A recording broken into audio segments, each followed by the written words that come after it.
आज के प्रवचन का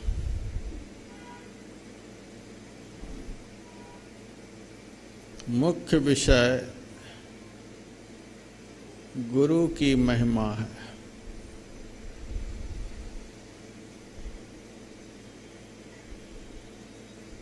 यह बड़ा ही महिमान्वित विषय है। सब विषय एक इसी विषय में समाहित है।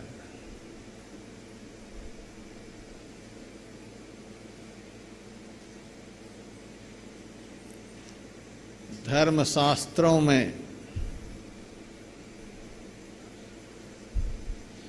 गुरु मंत्र को सर्व मंत्रमय बतलाया गया है।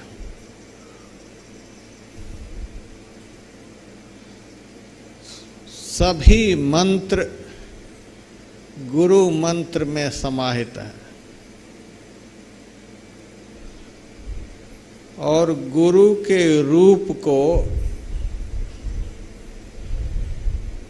सर्वदेवमय बतलाया गया है।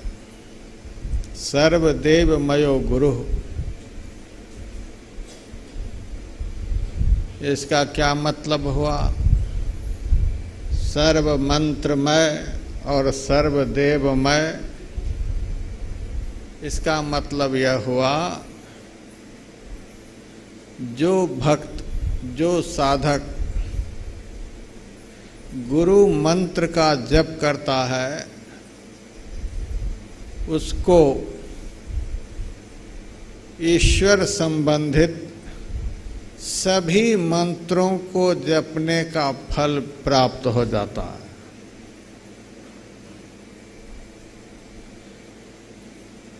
है। राम मंत्र का आप लोग जप करेंगे तो राम मंत्र जपने का फल मिलेगा। कृष्ण मंत्र का जप करेंगे तो कृष्ण मंत्र जपने का फल मिलेगा। राम मंत्र के जप से भगवान राम प्रसन्न होंगे। कृष्ण मंत्र के जप से भगवान कृष्ण प्रसन्न होंगे। शिव मंत्र के जप करने से भगवान शिव प्रसन्न होंगे। इसी प्रकार से जितने भी देव हैं, देवियां हैं, उनके नाम का स्मरण करने से वे देव, वे देवी प्रसन्न होते हैं। लेकिन भगवान शिव शंकर ने बतलाया, मंत्र राज इदं देवी गुरुरित्यक्षरद्वयम् स्मृति वेद पुराणानां सारमेव न संशयः सप्तकोटि महामंत्राः चित्त विभ्रंश कारकाः एक एव महामंत्रो गुरुरित्यक्षरद्वयम्। दो अक्षर का गुरु मंत्र जो है, इस मंत्र को सभी मंत्रों का राजा बतलाया गया। भगवान कहते हैं,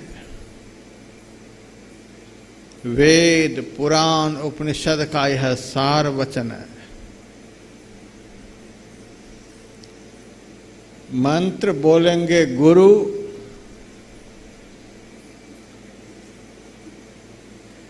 और सभी देवता एक ही साथ आपसे प्रसन्न हो जाएंगे। मंत्र बोलेंगे गुरु और सभी देवियां एक साथ प्रसन्न हो जाएंगी। इसीलिए कहा सर्व मंत्रमय। इस मंत्र के जाप करने से सब देवी देव एक साथ प्रसन्न हो जाते हैं। इसीलिए भगवान शिव ने कहा, यह मंत्र राज है। गुरु महाराज ने बड़ा भारी अनुसंधान किया है गुरु मंत्र पर। जब हम शिव जी के सहस्र नाम का पाठ करते हैं तो शिव जी के 1000 नामों में से उनका एक नाम गुरु है। जब हम कृष्ण सहस्र नाम का पाठ करते हैं तो भगवान के 1000 नामों में से उनका एक नाम गुरु भी है। आनंद रामायण में भगवान श्री राम के 1000 नाम हैं, उनमें से उनका एक नाम गुरु भी है।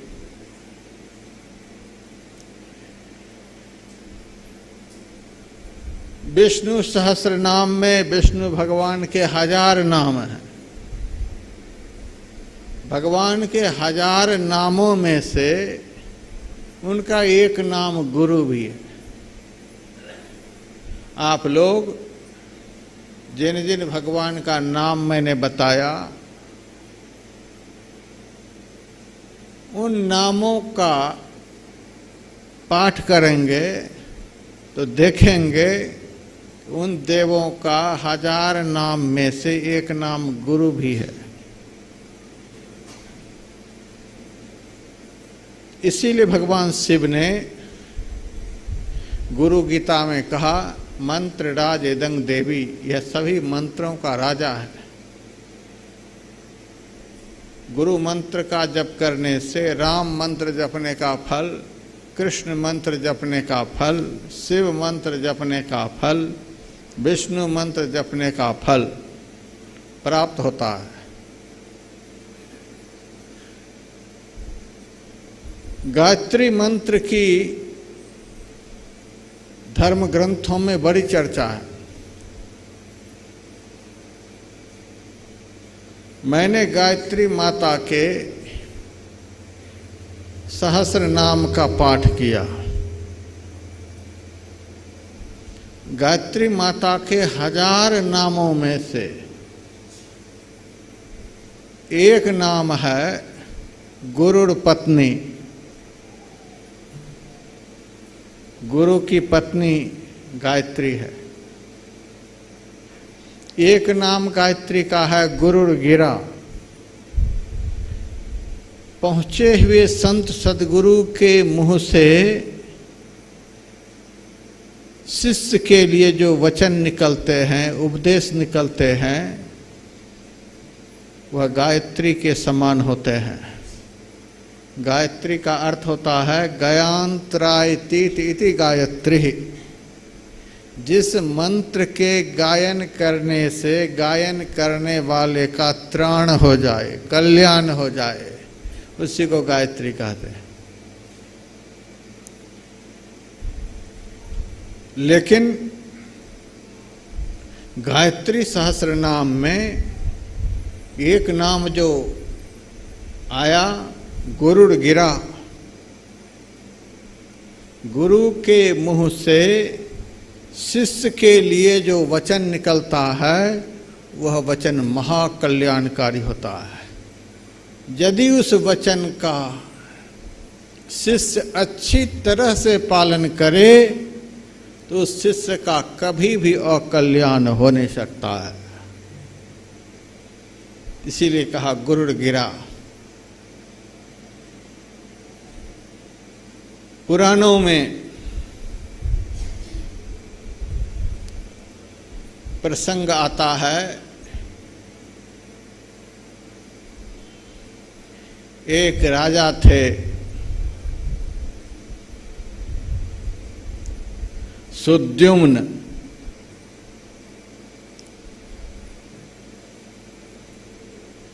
उन्होंने पुत्रेष्टि यज्ञ किया था।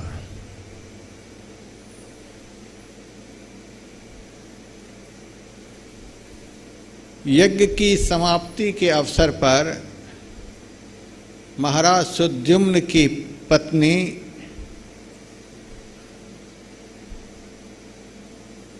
यज्ञ पौरोहित्य के पास जाकर कहती है, हे ब्राह्मण देवता, आप जो यह यज्ञ कर रहे हैं, इस यज्ञ के करने से हमें फल क्या प्राप्त होगा? पौरोहित्यों ने कहा, इस यज्ञ के करने से तुमको पुत्र प्राप्त होंगे। महाराज सुद्युम्न की पत्नी कहती है, हमें पुत्र नहीं चाहिए, यदि आप हमें देना चाहते हैं तो हमें पुत्री दीजिए। आजकल पुत्र माता पिता की सेवा अच्छी तरह से नहीं करते। इतना बड़ा यज्ञ करके, इतना बड़ा अनुष्ठान करके हम जीवन में आफत खरीदें तो ठीक नहीं। हमें पुत्री चाहिए। यज्ञ पौरोहित्य के मन में हुआ, जिनके लिए हम यज्ञ कर रहे हैं, जिनके उदर से बालक का जन्म होगा, वही जब चाहते हैं हमें पुत्री हो तो कोई बात नहीं, ठीक है, पुत्री ही होंगे।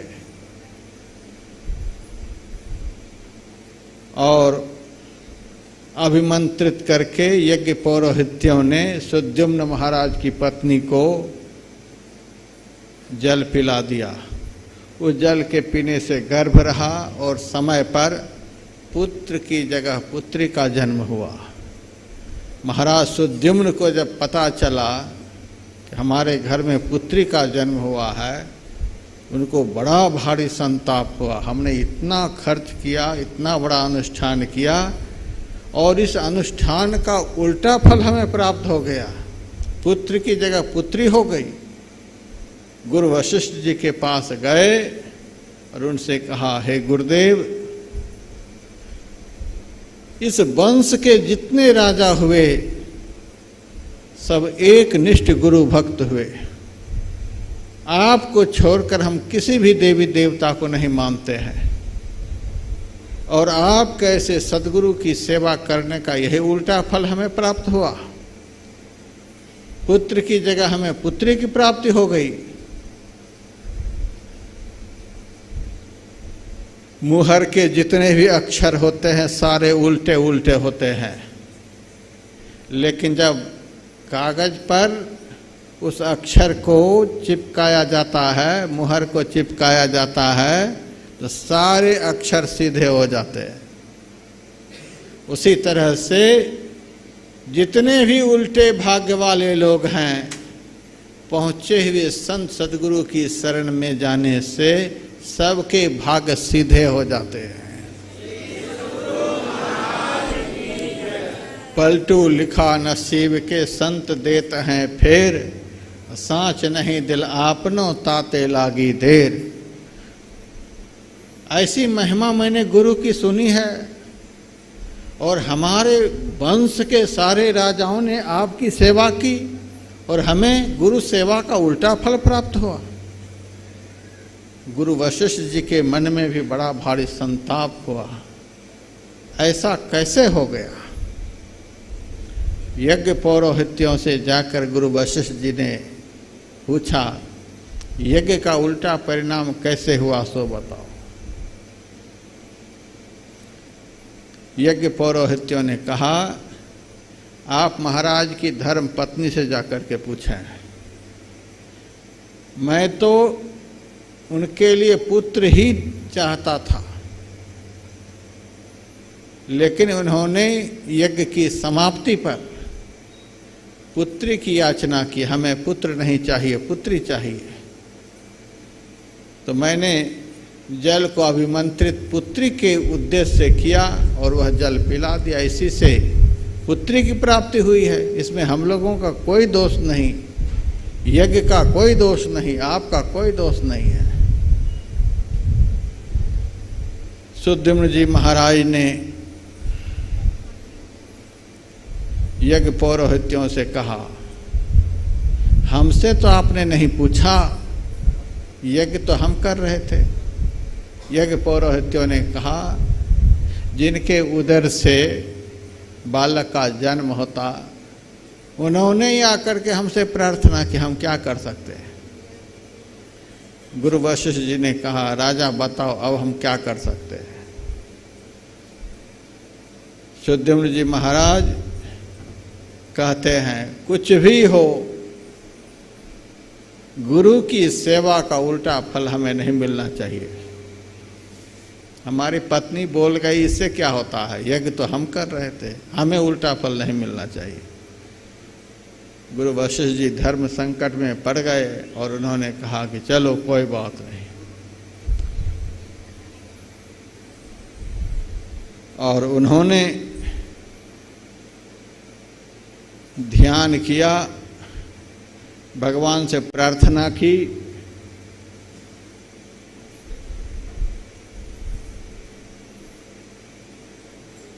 और कहा, हे प्रभु, हमारे यजमान का मनोरथ सिद्ध हो जाए।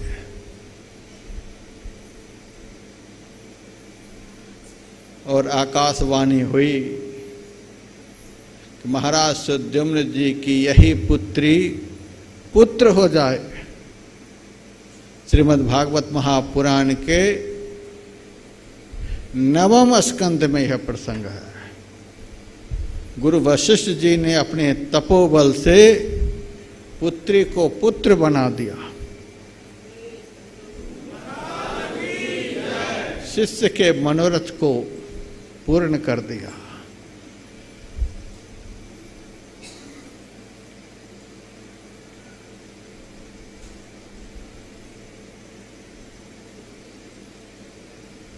राजस्थान के पास ही संत चरणदास जी महाराज का आश्रम है। उनकी वाणी में है, कल्प वृक्ष गुरुदेव मनोरथ सब सरें, काम धेनु गुरु होय क्षुधा तृष्णा हरें। गुरु शिष्य के लिए साक्षात कल्प वृक्ष के रूप हैं। हम लोगों ने कल्प वृक्ष के विषय में बहुत कुछ सुना है, लेकिन आज तक कहीं कल्प वृक्ष देखा नहीं है। लेकिन मैंने एक जगह कल्प वृक्ष को देखा। जोशी मठ में भगवान शंकराचार्य का आश्रम है। 30-32 साल पहले मैं वहाँ रहता था और उस आश्रम में कल्प वृक्ष को देखा। दुनिया के यात्री लोग जाते, कल्प वृक्ष की परिक्रमा करते, वृक्ष की जड़ में एक ब्राह्मण रहता था, यात्रियों को तिलक करता और हाथ फैला देता, कुछ 2 तिलक लगाने के बदले में। जिनकी जो श्रद्धा होती दे करके चला जाता। और मैं चुपचाप दूर से बैठकर देखता रहता। एक दिन मेरे से उस ब्राह्मण देवता ने कहा, महाराज आप यहाँ दूर ही बैठे रहते हैं, इस छाया में नहीं आते, परिक्रमा नहीं करते, तिलक नहीं लगवाते। मैंने कहा, यह कौन सा वृक्ष है? यह कल्प वृक्ष है। मैंने कहा, कल्प वृक्ष की तो ऐसी महिमा है कि इस वृक्ष की छाया में जो रहेगा उसकी सारी कामनाएं पूरी हो जाएगी, मनोरथ पूर्ण हो जाएंगे। इस वृक्ष की छाया में आप कितने दिनों से रहते हैं? कहा, मैं तो 40 साल से रहता हूँ। मैंने कहा, 40 साल से इस वृक्ष की छाया में रहते रहते आप दरिद्र के दरिद्र ही हैं। आप सबके सामने हाथ फैलाते ही रहते हैं, आपकी दरिद्रता समाप्त नहीं हुई। 40 साल इस वृक्ष की छाया में रहने वाले की दरिद्रता समाप्त नहीं हुई, तो 40 सेकंड के लिए जो इस छाया में जाएगा उसकी दरिद्रता, उसके मनोरथ कैसे पूर्ण होंगे? अरे महाराज, आप तो कुछ नहीं मानते हो। मैंने कहा, मैं मान लेने वाली भक्ति नहीं करता हूँ, प्रामाणिक भक्ति करता हूँ। कल्प वृक्ष के विषय में बतलाया जाता है, उसकी छाया में जो कल्पना की जाती है वो पूरी हो जाती है, मनोरथ किया जाता है वो सिद्ध हो जाता है। आप 40 साल से छाया में हैं, आपकी दरिद्रता नहीं गई, आप मांग ही रहे हैं, यही फल मिला आपको। तो पूरे भारतवर्ष में एक ही जगह कल्प वृक्ष है, जिस वृक्ष की छाया की यह हालत है कि वर्षों वर्ष रहने वाले के मनोरथ सिद्ध नहीं होते। लेकिन आज भी कल्प वृक्ष धरती पर है, और मैं विश्वास दिलाता हूं उस वृक्ष का आश्रय लेकर जो रहेगा उसके कोई भी मनोरथ पूरे होने को बाकी नहीं बचेंगे। और वह कल्प वृक्ष शिष्य के लिए सद्गुरु होते हैं।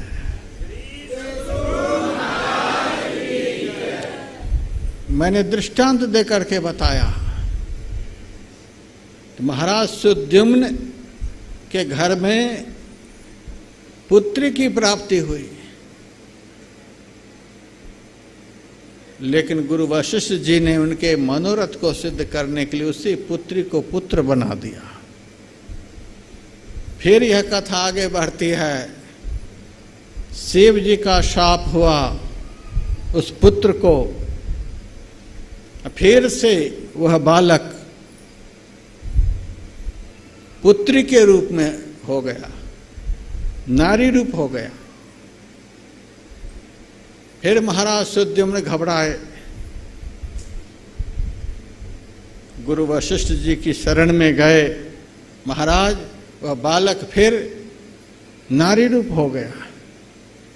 गुरु वशिष्ठ जी ने कहा घबराने की कोई बात नहीं। गुरु वशिष्ठ जी ने भगवान शिव की प्रार्थना की, शिव जी प्रसन्न हुए और कहा क्या चाहते हो? कहा मेरे शिष्य के मनोरथ पूर्ण होना चाहिए। ठीक है जाओ। यह बालिका बालक रूप में परिवर्तित हो जाएगा, दोबारा भी पुत्र बना दिया।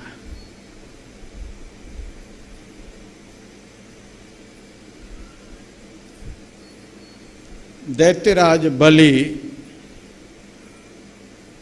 बड़े गुरु भक्त थे, सब तरह से उन्होंने गुरु की पूजा करके गुरु को प्रसन्न कर लिए थे। गुरु की कृपा से उनको वह ताकत प्राप्त हुई कि स्वर्ग के सारे देवताओं को स्वर्ग से खदेड़ दिया और देवताओं के सिंहासन पर दैत्यराज बलि जाकर के बैठ गए। माता अदिति ने पयो व्रत किया। उस व्रत के करने से विष्णु भगवान प्रसन्न हुए और कहा मांगो वरदान। माता अदिति कहती है मेरे पुत्र की संपत्ति को दैत्यों ने छीन लिया है, वह संपत्ति फिर से मेरे पुत्र को प्राप्त हो जाए। भगवान ने गांडीव रख दिया। भगवान विष्णु ने माता अदिति से कहा कि मैं अभी यह नहीं कर पाऊंगा। दैत्यराज बलि के ऊपर गुरु प्रसन्न है और जिनके ऊपर गुरु प्रसन्न है दुनिया में कोई भी उनका अनिष्ट नहीं कर सकता है। मैं संपत्ति नहीं दिला पाऊंगा। हाँ यह वचन देता हूं, जिस दिन गुरु उनके ऊपर नाराज हो जाएंगे उस दिन वह कितना भी बड़ा बलवान क्यों न है, उनकी सारी संपत्ति लेकर तुम्हारे पुत्र को मैं प्रदान कर दूंगा। वे ही गुरु शुक्राचार्य जब दैत्यराज बलि से कहा जिनको तुम वचन दिए हो 3 पग भूमि देने के, वे साधारण पुरुष नहीं हैं, देखने में ब्रह्मचारी लगते हैं, देखने में 52 अंगुल के लगते हैं, साक्षात भगवान हैं। इनको वचन नहीं दो, नहीं तो 3 पग में तुम्हारा सब कुछ ले लेंगे, तुम्हारा सत्यानाश हो जाएगा। तुम मेरी बात मान करके इनको वचन नहीं दो, वापस कर लो वचन। कहा ऐसा नहीं होगा, मैंने एक बार वचन दे दिया, प्रहलाद जी के वंश में मेरा जन्म हुआ है, मैं अपनी अपकीर्ति से डरता हूं। कहा गुरु कह रहा है, तू अपने पांडित्य के अभिमान में अपनी बात पर अड़ा हुआ है, जा तू तत्काल राज लक्ष्मी से हीन हो जाएगा। और एक ही मुहूर्त में वामन भगवान ने उनका सर्वस्व हरण कर लिया और धरती पर से उनको पाताल जाना पड़ा। गुरु बरजा शिष ना किया, कैसे बाचे काल, शुक्र कहा बलि ना किया, बांधे गया पताल। गुरु जब तक प्रसन्न थे, भगवान भी उनका कुछ नहीं बिगाड़ पाए, और गुरु नाराज हो गए तो कोई भी उनको बचा नहीं पाए।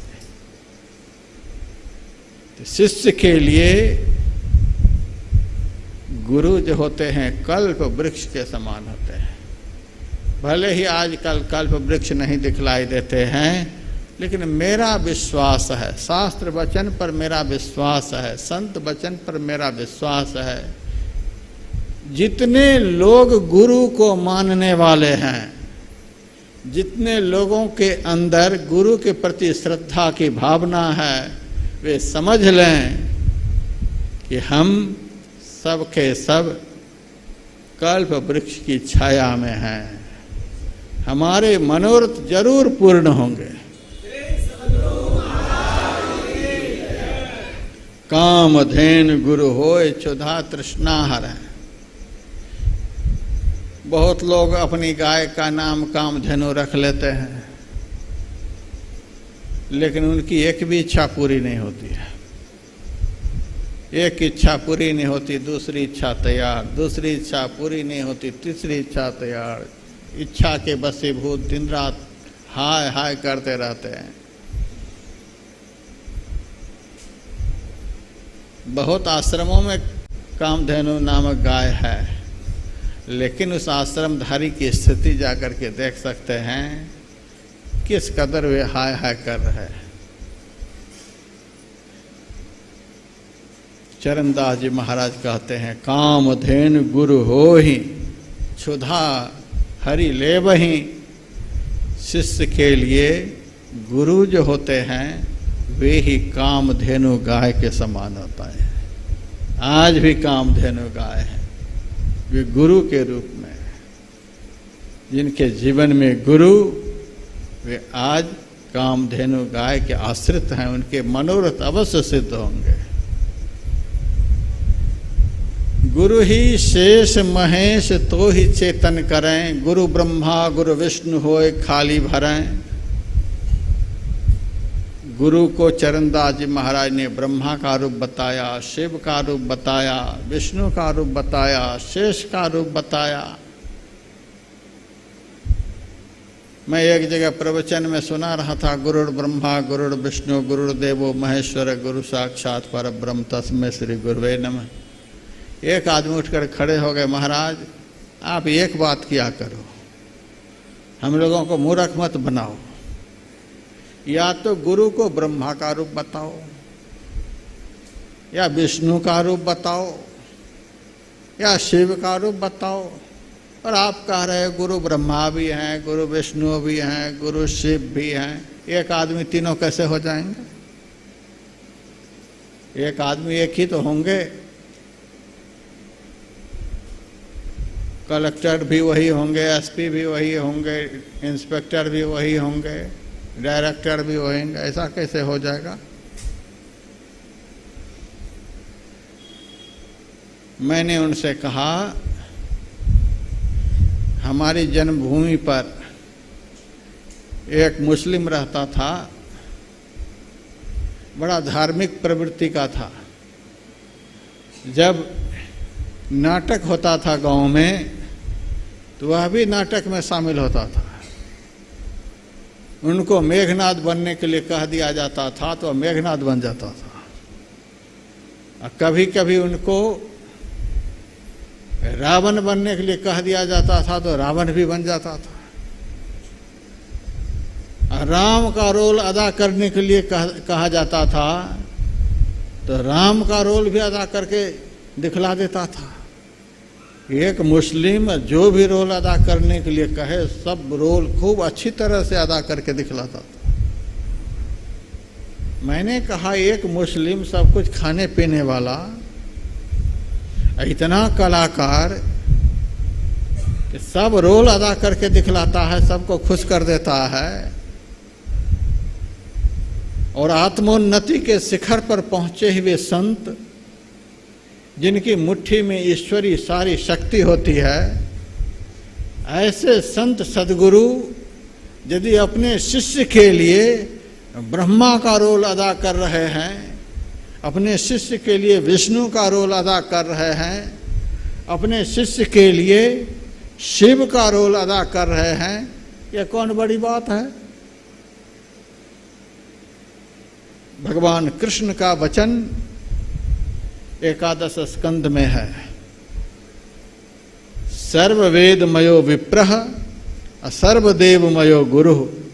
विप्र सर्ववेदमय होते हैं, समस्त वेद का निवास विप्र के अंदर में होता है और समस्त देवताओं का निवास गुरु के अंदर में होता है। भगवान कृष्ण का वचन है, उद्धव जी से कह रहे हैं सर्वदेवमयो गुरु, गुरु सर्वदेवमय होते हैं। आप विघ्न का हरण कराना चाहते हैं। अब देखिए यहाँ आज गणेश भगवान की भी मूर्ति स्थापित है। अब हमें तो लगता है, हमें तो पता भी नहीं था यह मूर्ति आएगी, लेकिन हमें ऐसा लग रहा है कि गुरु महाराज ही गणेश जी के रूप में यहाँ विराजमान हो गए। शिष्य का विघ्न हरण करने के लिए गणेश जी के रूप में। और आज की घटना है, यहाँ कुछ साधु लोग देर से आए भोजन भंडार में, और उस साधु ने मेरे से कहा महाराज देर इसीलिए हो गई, यहाँ से 2-2.5 किलोमीटर की दूरी पर इतनी वर्षा हुई कि बैल बह रहे थे। उस प्रवाह में बहुत सारे सुअर को बहते हुए मैंने देखा। आदमी सूखी नदी के पास आर पार नहीं हो रहा था, इतनी तेज बारिश हुई, इसीलिए महाराज देर हो गई। मैंने कहा किसी तरह आ गए, दक्षिणा ले लो। कितना बड़ा विघ्न। यहाँ सत्संग हॉल में बैठने की जगह नहीं है, कुछ भक्त बाहर में बैठे हैं, बाहर में भी बैठने की जगह नहीं है, तो बहुत भक्त लोग सड़क पर बैठे हुए हैं। आज जोरों की बारिश हो जाती, सत्संग में विघ्न पड़ जाता, सत्संग नहीं हो पाता। 2 किलोमीटर की दूरी पर बैल बह रहे थे, सुअर बह रहे थे, आदमी बह रहे थे। 2 किलोमीटर की ही दूरी पर हम लोग बैठ कर के सत्संग का आनंद ले रहे थे।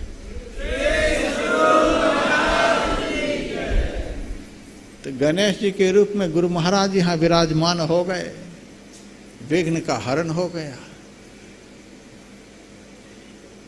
इसीलिए भगवान कृष्ण का वचन देखिए, भगवान कृष्ण के अंदर कितनी श्रद्धा है गुरु के प्रति। सर्वदेवमयो गुरु, गुरु सर्वदेवमय होते हैं, उद्धव जी से कहा। और स्वयं भगवान होते हुए वे गुरुकुल में प्रवेश किए हैं और 64 विद्या के लक्षणों को 64 दिनों में प्राप्त कर लिए। 64 जन्म में भी विद्या के 64 लक्षण को कोई हासिल नहीं कर सकता, लेकिन भगवान कृष्ण गुरु की कृपा से 64 दिनों में ही विद्या के 64 लक्षणों को हासिल कर लिए। कितनी ताकत गुरु में। चरण को दबाते थे, गुरु के आंगन में झाड़ू लगाते थे, क्या नहीं सेवा करते थे, भागवत में लिखा हुआ है, गर्ग संहिता में लिखा हुआ है। भगवान होते हुए भी उन्होंने 3 गुरु धारण किया। भगवान कृष्ण के 3 गुरु हुए। एक गुरु गर्गाचार्य कुल पौरोहित्य, दूसरे गुरु सांदीपनी मुनि शिक्षा गुरु, तीसरे योग के गुरु दुर्वासा जी हुए। भगवान ने गुरु धारण किया।